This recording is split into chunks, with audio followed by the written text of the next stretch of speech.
بسم اللہ الرحمن الرحیم. ناظرین السلام علیکم. میں ہوں آپ کا میزبان صابر شاکر. تازہ ترین خبریں، اطلاعات اور تبصرے پاکستان کے حالات و واقعات اور سیاسی صورتحال کا لیتے ہیں جائزہ.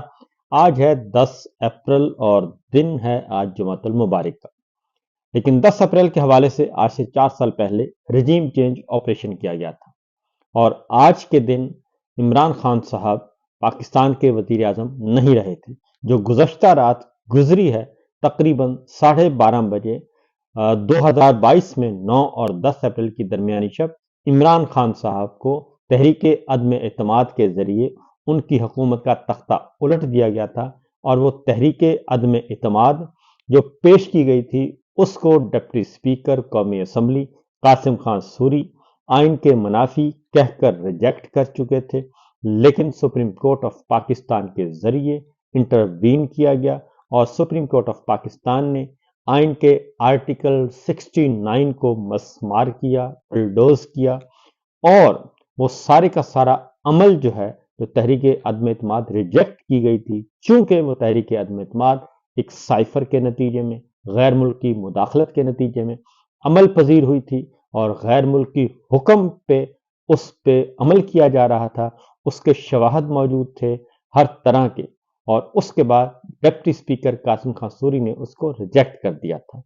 کہ بیرونی سازش ہوئی ہے. اور پھر وہ جو سائفر آیا تھا اس سائفر کو نیشنل سیکورٹی کمیٹی جو ہے، نہ صرف وہ والی جو عمران خان صاحب کے زمانے میں جو اجلاس ہوا، بلکہ اس کے بعد جو شہباز شریف امپورٹڈ سرکار کی نیشنل سیکورٹی کمیٹی میں اجلاس ہوا، اس میں بھی اس کو سازش قرار دیا گیا تھا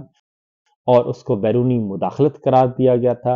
اور جو عمران خان صاحب کی کابینہ نے اور نیشنل سیکورٹی کمیٹی نے جو فیصلہ دیا تھا اس فیصلے کو انڈو نہیں کیا گیا تھا. لہذا اس پہ متفق کا فیصلہ تھا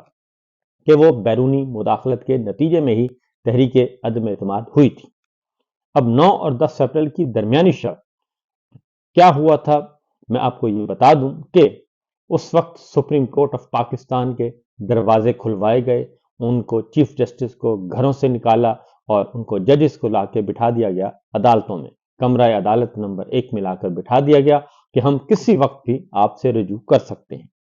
اور اسپیکر قومی اسمبلی اسد کیسر صاحب کو یہ کہا گیا کہ اگر آپ نے سپریم کورٹ کے حکم کے عین مطابق اور ہماری خواہشات کے عین مطابق اس کو آج رات مکمل نہ کیا تو پھر آپ کو ہم جیل میں ڈالیں گے اور ٹانگیں توڑ دیں گے. باہر قیدیوں کی وین لا کر کھڑی کر دی گئی، بڑی بڑی خبریں چلوائی گئیں. ہم اس وقت وزیر اعظم ہاؤس میں موجود تھے 9:30 بجے سے لے کر رات 12:30 بجے تک، اور یہ سارا منظرنامہ ہم اپنی آنکھوں سے بنفس نفیس دیکھ رہے تھے. اور جس طریقے سے عمران خان کی حکومت کا تختہ الٹنے کے لیے جنرل باجوہ صاحب بے چین تھے وہ پوری دنیا کو نظر آ رہا تھا. اور نہ صرف قیدیوں کی وین آ گئی بلکہ حکومت کا کنٹرول بھی اس وقت حاصل کر لیا گیا. ابھی عمران خان صاحب وزیر اعظم تھے لیکن ایف آئی اے کو حکم دیا جا رہا تھا کہ جناب کابینہ کے نام ای سی ایل میں ڈال دیے جائیں، فلاں وزراء کے نام ای سی ایل میں ڈال دیے جائیں. اور اس کے بعد پتہ بھی چلا تو لہٰذا حکومت اس سے پہلے ہی کنٹرول کر لی گئی تھی جبکہ عمران خان صاحب ان کی کابینہ موجود تھے. اور آخری رات کیا ہوا تھا؟ آخری رات عمران خان کی کابینہ نے، اس وقت کی حکومت وفاقی کابینہ نے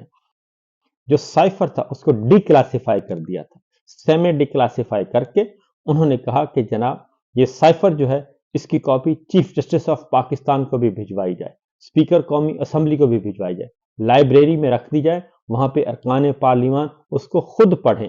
اور چیف جسٹس کے علم بھی لایا جائے کہ یہ سائفر ہے، یہ حکم آیا تھا اور یہ حکم کے تحت ہی تحریک عدم اعتماد ہوئی ہے. اس لیے جو ڈپٹی اسپیکر قاسم سوری نے دی تھی، رولنگ دی تھی، وہ بالکل درست تھی. یہ سب کچھ ہو رہا تھا اور اسپیکر قومی اسمبلی کو سپریم کورٹ کے ذریعے حکم دلوایا گیا تھا کہ آپ نے 9 اور 10 اپریل کی درمیانی شب رات 12 بجے ہر صورت میں تحریک عدم اعتماد کا پروسیس کمپلیٹ کرنا ہے. لیکن اسد کیسر صاحب نے انکار کر دیا اور اس وقت عمران خان صاحب کے ساتھ ان کی ملاقات ہوتی ہے، کابینہ کے ارکان بھی تھے اور اس میں یہ فیصلہ ہوا کہ اسپیکر قومی اسمبلی جو ہیں وہ اس تحریک عدم اعتماد کو سپریم کورٹ کے حکم پر، جو کہ غیر آئینی حکم تھا، اس کو نہیں مانیں گے، لہٰذا اسد کیسر صاحب نے انکار کر دیا اور فیصلہ ہوا کہ اسد کیسر استعفیٰ دے دیں گے۔ اسد کیسر صاحب نے استعفیٰ دے دیا، اور اس وقت کوئی بھی اسپیکر نہیں تھا، اور قاسم خان سوری صاحب بھی اس وقت براجمان نہیں تھے، لہٰذا ہوا یہ کہ جیسے ہی انہوں نے استعفیٰ دیا اور قومی اسمبلی کا کنٹرول سنبھال لیا سردار ایاز صادق صاحب نے، پھر ایاز صادق صاحب جو کہ مسلم لیگ نواز کے تھے، انہوں نے پھر تحریک عدم اعتماد کا جو پروسیس ہے سو کالڈ وہ پورا کروایا، اور یہ اس رات ہوا۔ اور اس کے بعد اگلا جو ہے، ہم نے خود اپنی آنکھوں سے دیکھا کہ عمران خان صاحب ڈائری پکڑی اور تقریباً 12:12 پہ وہ بنی گالہ روانہ ہوئے۔ اس کے بعد اگلا کام یہ ہوا کہ ان کا خیال تھا کہ عمران خان صاحب جو ہے وہ چند دنوں میں ان کے ہوش ٹھکانے آ جائیں گے اور پھر وہ دوبارہ ہمارے پاس آئیں گے۔ جنرل باجوہ صاحب کا یہ خیال تھا، اور پھر ہم ان کو لالی پاپ دیں گے۔ تو عمران خان صاحب پی ایم ہاؤس سے نکلے اور بنی گالہ چلے گئے۔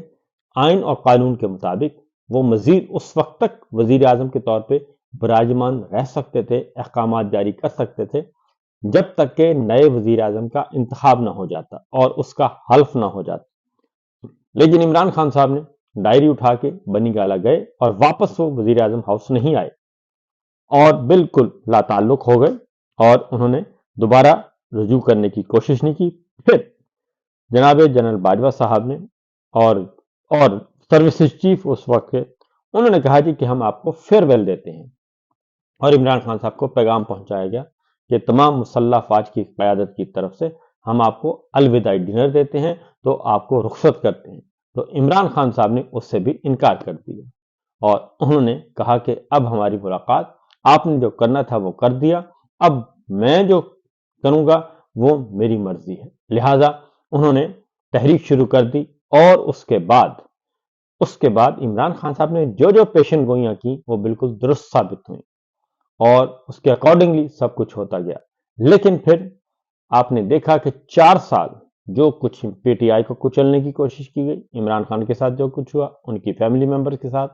رہنماؤں کے ساتھ، کارکنان کے ساتھ، میڈیا کے ساتھ، عدلیہ کے ساتھ، 4 سال سے یہ کوشش کی جا رہی ہے کہ عمران خان کو کچل دیا جائے، پی ٹی آئی کو کچل دیا جائے، لیکن تمام کوششیں ناکام ثابت ہوئیں۔ 4 سال بعد بھی جن 4 وجوہات کی بنا پر، 3-4 وجوہات کی بنا پر